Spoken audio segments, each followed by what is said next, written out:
Was Real Madrid really Franco's team? And was Barcelona treated unfairly under the dictatorship? This is one of the most controversial debates in football history, because when people talk about Real Madrid and Franco, they are not just talking about football.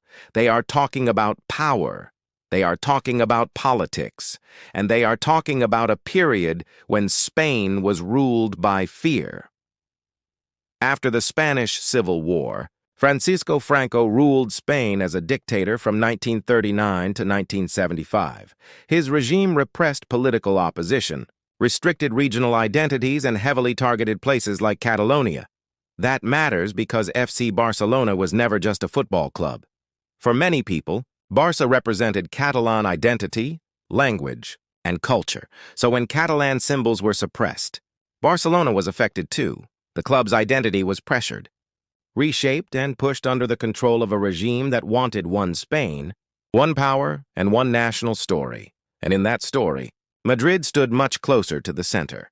That is why Real Madrid became such a powerful symbol during the Franco era, not necessarily because every trophy was handed to them, but because they represented the capital, the establishment, and eventually the international image of Spanish success. As Real Madrid rose in the 1950s and dominated Europe, the regime had a perfect showcase, a glamorous club from the capital, winning on the biggest stage, making Spain look modern, powerful, and respected. That alone created the image that Real Madrid benefited from the dictatorship far more than Barcelona ever could. And then there is the controversy. In 1943, Barcelona beat Real Madrid 3-0 in the first leg of the Copa del Generalísimo semifinal, but in the second leg, Real Madrid won 11-1. To this day, that result remains one of the darkest and most disputed episodes in Spanish football history. Barcelona players later spoke of intimidation before the match.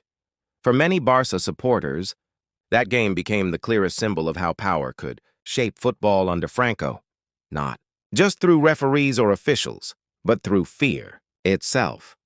Another major controversy came with Alfredo Di Stefano. Barcelona believed they were going to sign him, but after a chaotic and deeply disputed process involving football authorities, political pressure, and federation intervention, the deal collapsed. Di Stefano joined Real Madrid instead, and he would go on to change football history. For Barcelona fans, that was not just a transfer loss. It was another example of how the system seemed to bend toward Madrid, a system where the capital had influence, where power sat closer to one club than the other, and where Barca often felt like it was fighting more than just an opponent. Of course, some historians argue that the story is more complicated. They point out that Real Madrid did not instantly dominate after the Civil War. They also argue that Franco often used successful institutions for propaganda, rather than building that success from nothing. In other words, Franco may not have created Real Madrid's greatness, but he absolutely benefited from it, and Real Madrid benefited from existing closer to the political center of power than Barcelona did. So what really happened? Barcelona existed under repression. Catalan identity was pushed down. Real Madrid became the club most easily associated with the image of Spanish authority, prestige, and success. And over time, that turned a football rivalry into something much bigger, not just Barca against Madrid, but identity against central power, memory against myth, and football against politics. That is why the debate still burns today. Because for many people, Real Madrid under Franco was never just about results. It was about who the system seemed to protect and who it seemed determined to silence.